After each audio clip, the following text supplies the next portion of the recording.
Tim. Welcome to Tim's Time.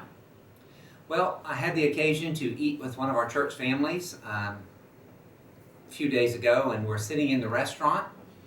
And this particular family has two teenage kids and a little one, and we're sitting there eating. There's a whole bunch of us sitting there eating, actually.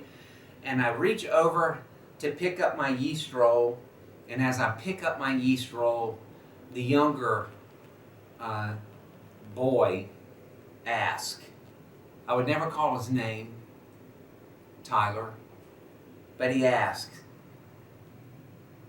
did anyone see the score of the game or something about football? How dare he ruin my yeast roll?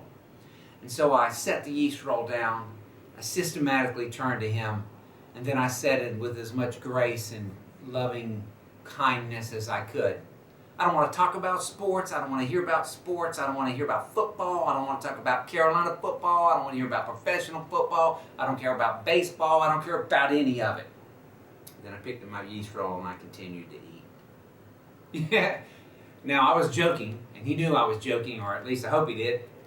But it had just been one of those weekends where every team I liked, I've got 5 helmets on my shelf in my study, and 4 of the teams wearing those real things of the replicas that I have, 4 of them got hammered, and it was not a good weekend sports-wise. You ever have those times when everything seems to be going bad and badly and wrong, and you don't want to talk about it, you don't want to deal with it, you don't want to process it, you don't want to learn from it, you just don't want to have anything to do with it, and so you just kind of swallow your anger the way you swallow a yeast roll, and the yeast roll can bring a lot of fat grams to your body, and the anger can bring a lot of bitterness to your body, and you just frustrated. And you know it's not good for you, and I know it's not good for me, and that's why I like Psalm 139. Most people who study the Bible, that would be you, know Psalm 139, and if you've never read it, then grab a Bible when you get off work or get a chance, or at your lunch hour if you have one, and just read the words of Psalm 139. Some wonderfully written words encouraging about God's providence, His sovereignty. I'm certain it turned into a song. David wrote it for the choir director, but I'm certain it was a prayer, just him sitting in the presence of the Lord and talking and conversing and celebrating. And just listen. Oh Lord, you have searched me and known me. You know when I sit down, when I rise up. You understand my thought from afar. You scrutinize my path and my lying down, and are intimately acquainted with all my ways. Isn't that neat? Isn't that great? God's right there. And then where can I go from your spirit? Or where can I flee from your presence? If I ascend to heaven, you're there. If I make my bed in Sheol, you're right there. Wherever I go, your hand's upon me.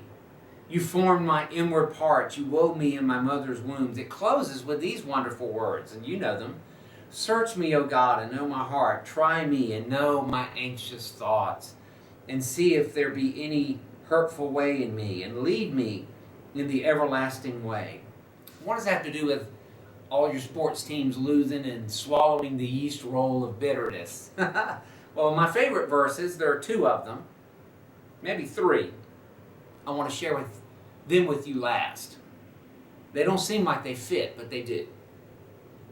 Right in the middle of that, how precious also are your thoughts to me, O God. How vast is the sum of them. Then David gives you my favorite verse.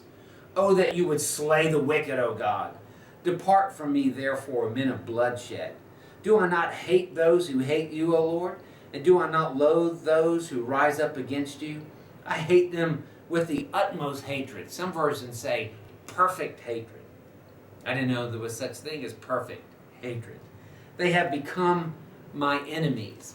I heard those verses shared with me from a mentor of mine years and years ago. And he said these words, I've never forgotten them. I want to pass them on to you. He said, I'm convinced that one of the reasons we have so much difficulty handling stress and our emotions is because we do not debrief them or process them in the presence of our Heavenly Father. And so from that moment on, it was actually at a leadership junket, and my mentor was sharing that wisdom with me. From that moment on, I've always kind of cut myself some slack and given myself permission to just vent with my Heavenly Father.